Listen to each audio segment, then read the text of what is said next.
galera, beleza? Tudo bom com vocês? Então, olha só, gente, eu tive que dividir esse capítulo em 4 partes, e essa aqui é a terceira.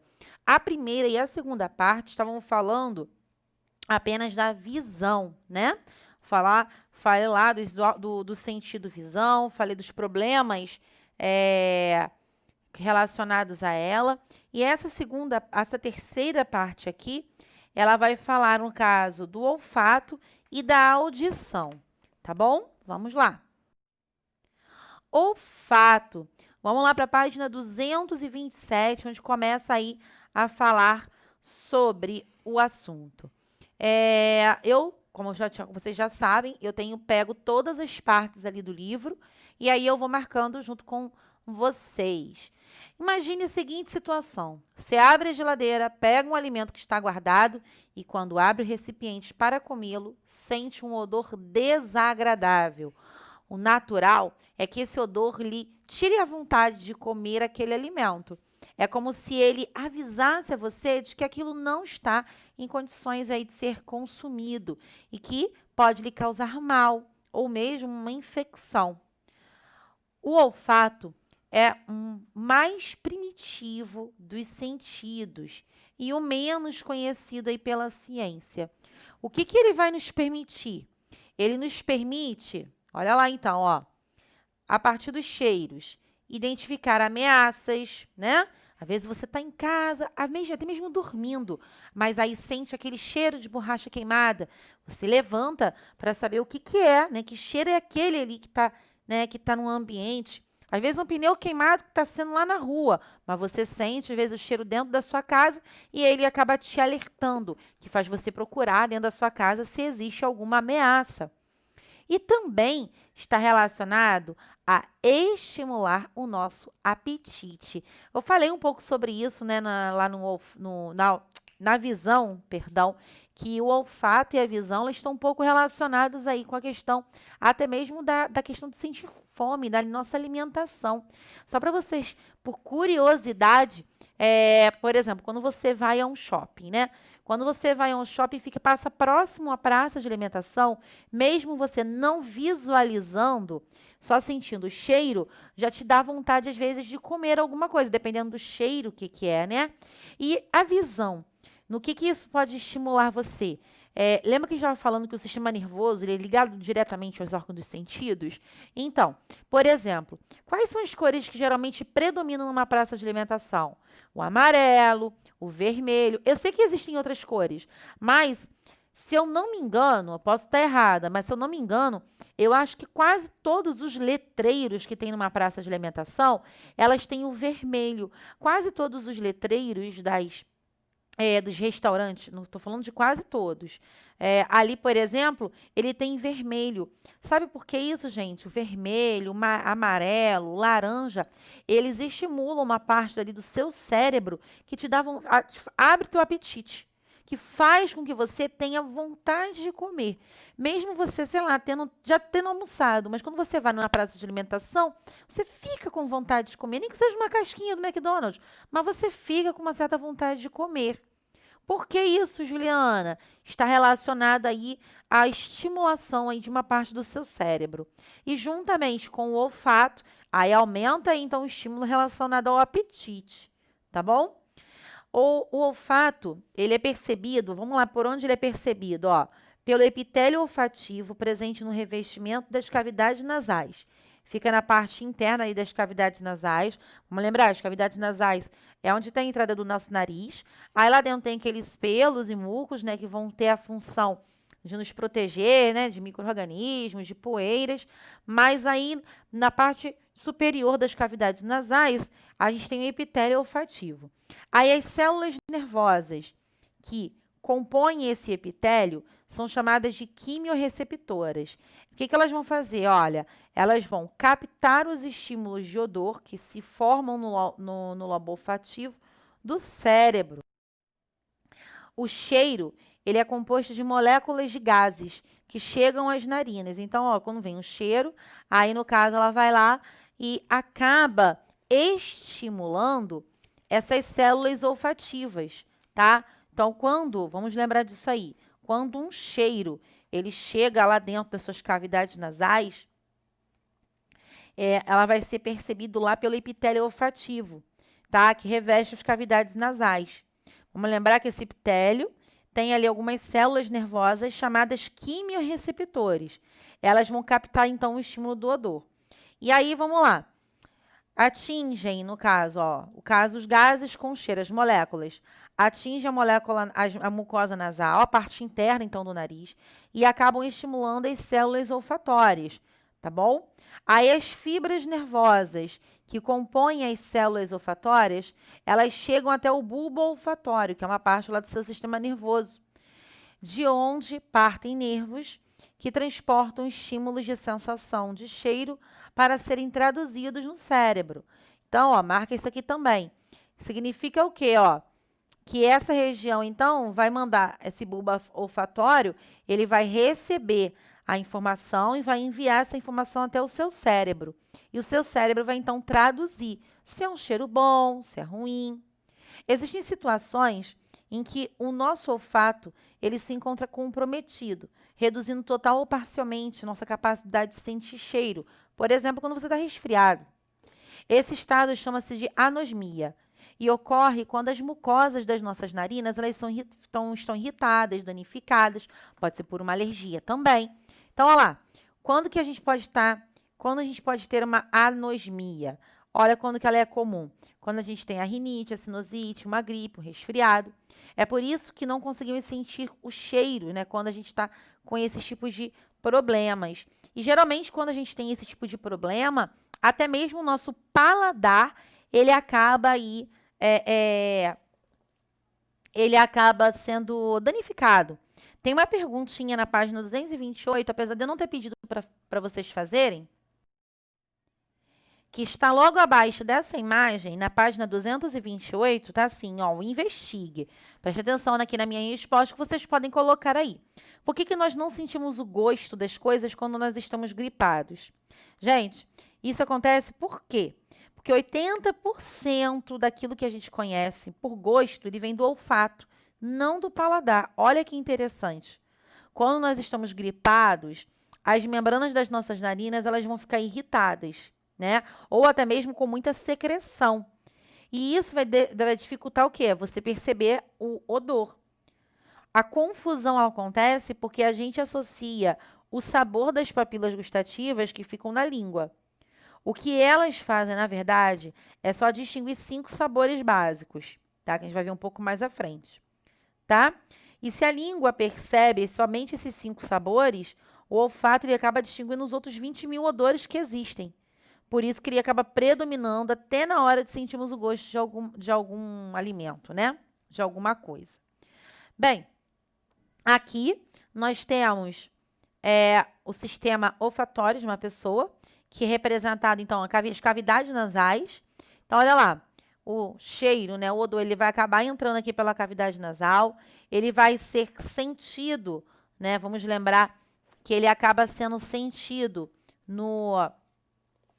pelas células, lá no caso, no nosso epitélio, os quimiorreceptores, que vão levar, os quimiorreceptores, eles ficam aqui, tá? E eles vão receber a informação e enviar para o seu cérebro. O seu cérebro, então, vai lá e te mandar a mensagem, se é uma coisa boa, se é uma coisa ruim, ok? Audição. Vamos falar um pouquinho sobre ela. Peraí, cadê meu marca-texto? Deixa eu caçar ele. Achei. Você está chegando à escola e, ao entrar, escuta chamarem o seu nome. Rapidamente, você olha para trás e encontra seu amigo, que acena para você. Você já se perguntou por que, ao ouvir o seu nome, você geralmente identifica de onde o som vem? A audição, ela tem essa função, consiste na recepção dos estímulos sonoros do meio ambiente. Ela desempenha inúmeras funções na nossa vida, desde desfrutar a melodia agradável e dançar no ritmo desse som, até identificar sinais de perigo. E mesmo a que distância dessa ameaça se encontram a nós. A função, no caso da audição, ela vai ser realizada pelas orelhas. Esse conjunto de pequenas estruturas nos permitem não só perceber os estímulos, como também, gente, nos ajuda na localização espacial. Então, vai ter uma ajuda aqui, ó, a manter o equilíbrio. Vamos ver tudo daqui a pouquinho. Então, preste atenção quando eu for falar de audição e perguntar para você qual é a função. Porque a audição não é somente captar estímulos sonoros, não é apenas fazer você ouvir, mas também está relacionado a manter o seu equilíbrio. Tá legal?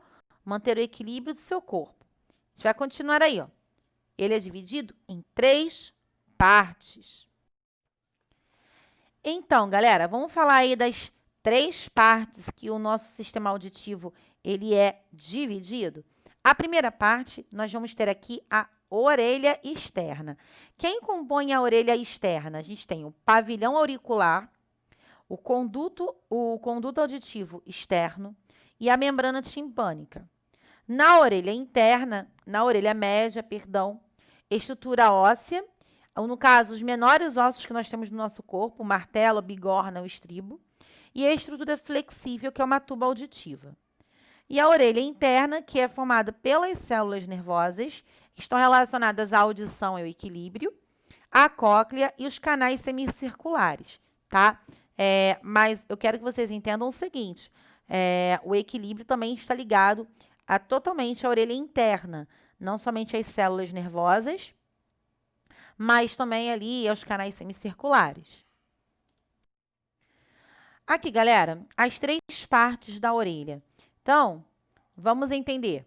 A orelha externa, ela é formada pelo pavilhão auricular, que é essa parte aqui externa, que é aquela que você vê, aquela que a gente pendura o brinco, mas não tem essa função real, né?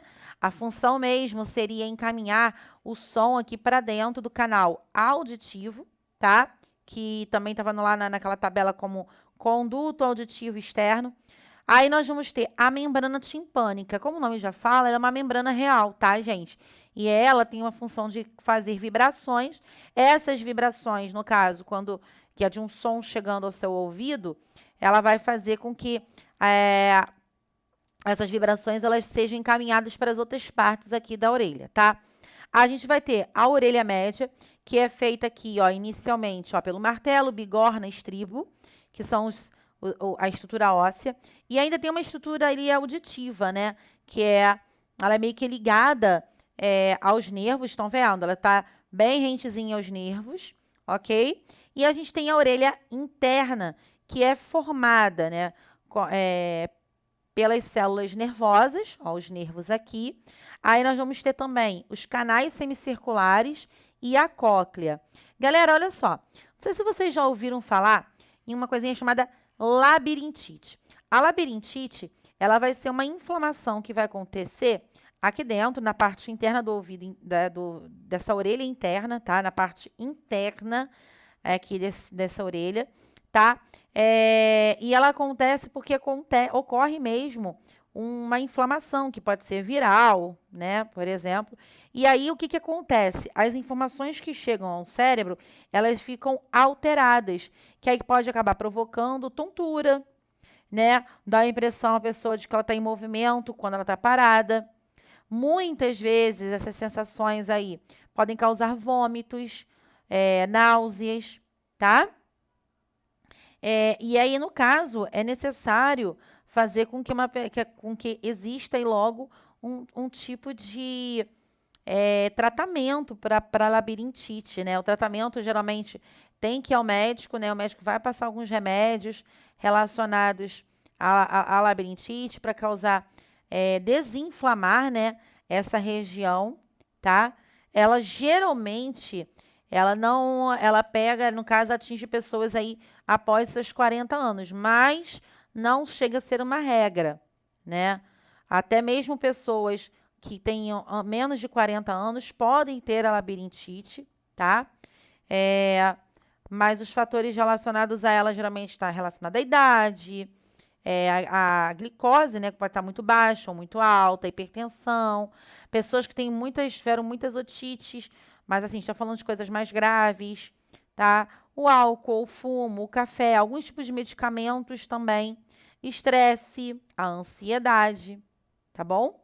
Então, aí, não pode deixar de tratar a labirintite, ok?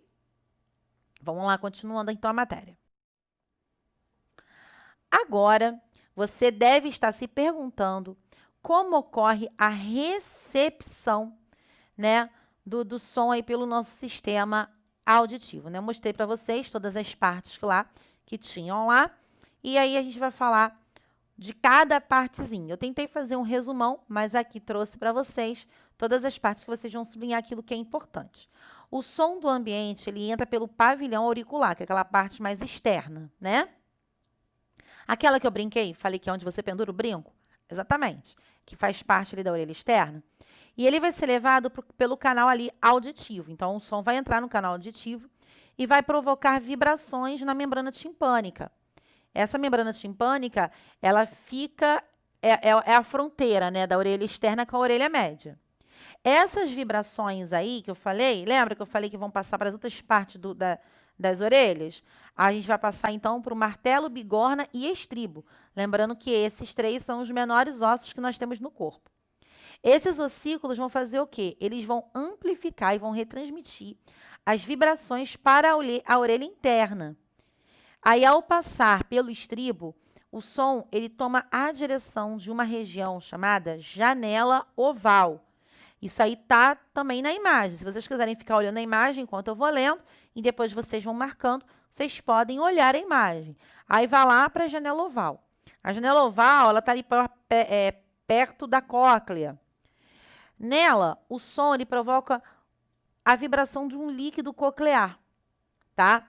Que vai levar células ciliadas sensoriais a transformar as vibrações em estímulos nervosos que vão ser conduzidos por meio do nervo ali vestíbulo coclear até o cérebro, onde, no caso, vai acontecer a interpretação. Aí os sons na nossa volta, eles podem ser medidos utilizando-se ali escalas de decibel. Tipo assim, qual é a medida do som, né? Às vezes o som está muito alto, você está ouvindo, as medidas têm um aparelhinho que faz essa medida ali em escala, que é capaz de avaliar se aquele som, ele emitido, no caso ali, qual é a medida dele, tá bom? E aí, só para vocês terem uma noção, olha, a orelha humana ela é capaz de receber sons a partir de 0 decibel até 130, que corresponde ao limite máximo, a partir do qual pode acontecer aí uns desconfortos e até mesmo danos à saúde. Vamos falar sobre a questão do equilíbrio? Olha lá, a orelha também é responsável aí pelo equilíbrio. Isso porque ela acomoda o chamado aparelho vestibular, formado por duas bolsas situadas sobre a cóclea e repleta de um líquido gelatinoso, chamado utrículo e sáculo, que compõem o vestíbulo. Isso não está ali naquela imagem, tá? Além de acontecer também, além de ter os canais semicirculares. Essas bolsas, elas possuem células sensoriais sobre as quais há grãos de carbonato de cálcio, estatodônios. Não vou ficar cobrando isso de vocês, não, tá? Eu só quero, por enquanto, só quero que vocês lembrem aí que a orelha também é responsável pelo nosso equilíbrio. Aí esses grãos movimentam-se sobre as células quando nos movemos, enviando informações da nossa posição ao cérebro. Já os canais semicirculares, eles possuem um líquido e células dotadas de cílios, tá? Quando nos movemos, esse líquido, ele se agita e pressiona as células, enviando, então, estímulos ao cérebro. Assim, nosso sistema locomotor, ele é acionado para manter a nossa musculatura e nos manter numa posição ali de equilíbrio. Esse processo é muito importante para a propriocepção, quer dizer o quê? A percepção de lugar e espaço, tá? Dos movimentos que realizamos. Então, a orelha dá essa função de questões relacionadas ao espaço. Vamos falar de problemas na orelha? E um deles, daqui a pouco a gente vai chegar, vai ter a labirintite. Ok? Primeiro, vamos falar da otite. Eu creio que todo mundo já deve ter ouvido falar, não ter tido, mas ouvido falar. O que seria essa otite média aguda?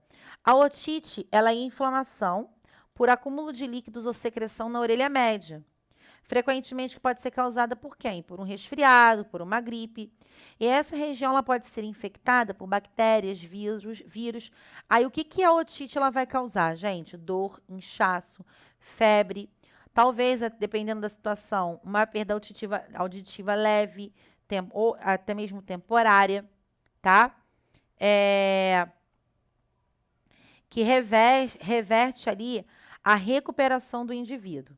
No entanto, em casos graves, quando a otite média ela não é tratada de forma adequada, ela pode realmente causar uma perda auditiva, porque, no caso, a orelha média é uma região muito importante para a captação de ondas sonoras, tá? A otite, ela é muito incômoda, principalmente para crianças, né, que geralmente apresentam em um caso mais casos, esse caso com mais frequência, e geralmente os médicos eles acabam recorrendo a antibióticos, acabam passando descongestionantes, anti-inflamatórios. A otite é algo muito, muito realmente incômodo, e fiquem atentos a uma coisa, a otite, ela também, fiquem atentos a isso aí, a otite, ela também, ela pode passar. Como assim, Juliana? Passar? Como assim? Não estou entendendo. Pode pegar, porque algumas são bacterianas e pode ser transmitida. Gente, por incrível que pareça, eu aprendi isso com o otorrino quando meu filho teve muitas otites. Meu filho teve que entrar na creche muito, muito cedo. Ele entrou na creche com 4 meses, tadinho. Porque, no caso, eu só tive licença de 4 meses, né? A licença maternidade geralmente só dá 4 meses. Aí eu tive que voltar a trabalhar. E aí ele começou a entrar né? Entrou na creche, e aí vem uma doença atrás da outra. Uma delas foi a otite, tá? E aí o médico, o otorrino, ele explicou isso para mim. Ele me explicou que em alguns casos a otite ela pode ser transmitida de criança para criança. Tá vendo? Labirintite, galera. Antes eu falei de uma coisa bem solta, né, sobre ela. Agora a gente vai falar aí relacionado ao que está escrito no livro de vocês, tá? Que é basicamente aquilo que eu tinha falado anteriormente, só que vocês vão sublinhar, vão marcar e ver aquilo que é mais importante. Vamos lá, então, ó. Primeiro, vamos lembrar que a labirintite é um tipo de inflamação que acontece lá na orelha interna, em uma região que é chamada de labirinto. Essa região chamada de labirinto, ela vai ser formada pela cóclea e pelos canais semicirculares. Se você não lembra o que é a cóclea e os canais semicirculares, vá lá na página 230 e dá uma olhadinha. A cóclea faz lembrar até o cascozinho lá a conchazinha do caramujo, tá bom? E os canais, no caso, os canais semicirculares, eles são realmente como se fossem uns caninhos, tá bom? O que acontece? Eles são responsáveis aí pelo nosso equilíbrio. E por essa razão, os sintomas mais frequentes vão ser relacionados à tontura. Então, vai acontecer uma inflamação nessa região da cóclea e canais semicirculares chamadas de labirinto, tá bom? Que pode causar a tontura na pessoa. Isso acontece porque quando essa região se encontra irritada, envia sinais incorretos ao cérebro, como se o corpo estivesse em movimento, mas os outros sentidos não detectam esse movimento. Tipo assim, você está parado, mas é como se seu corpo estivesse se movimentando, tá? O resultado disso é incômoda a sensação de que o mundo está rodando. Não é uma tontura, tipo, quando, levantei e fiquei tonto, Juliana, então, peraí, eu tô com labirintite? Não, calma. Não. Quando você levanta de repente, você pode realmente causar um distúrbio nessa parte aí do labirinto, mas não significa necessariamente que é a labirintite. A labirintite, ela acontece com uma frequência maior. Você não, mesmo você parado, você sente. Ok? Além disso, o indivíduo pode sentir náuseas e até mesmo vomitar, ter dificuldade em se manter em equilíbrio e alterações na audição, tá? A labirintite, ela pode ser causada, lembra que eu falei que tem casos específicos? Ó, pode ser a glicemia, o desequilíbrio do colesterol, má alimentação, uso de certas medicações, estresse, muito tempo sem se alimentar. Apesar de não estar aqui relacionado à questão da idade, geralmente é acima de 40, porém, jovens têm labirintite, tá? Por causa dessas outras influências aqui. O tratamento, geralmente, ele vai estar relacionado a reverter a inflamação e provocar ali, aliviar os sintomas daquela pessoa. É um tratamento contínuo, tá, gente? É para sempre. Por favor, façam os exercícios, terminem que aí depois a gente vai fazer a correção. Um beijinho!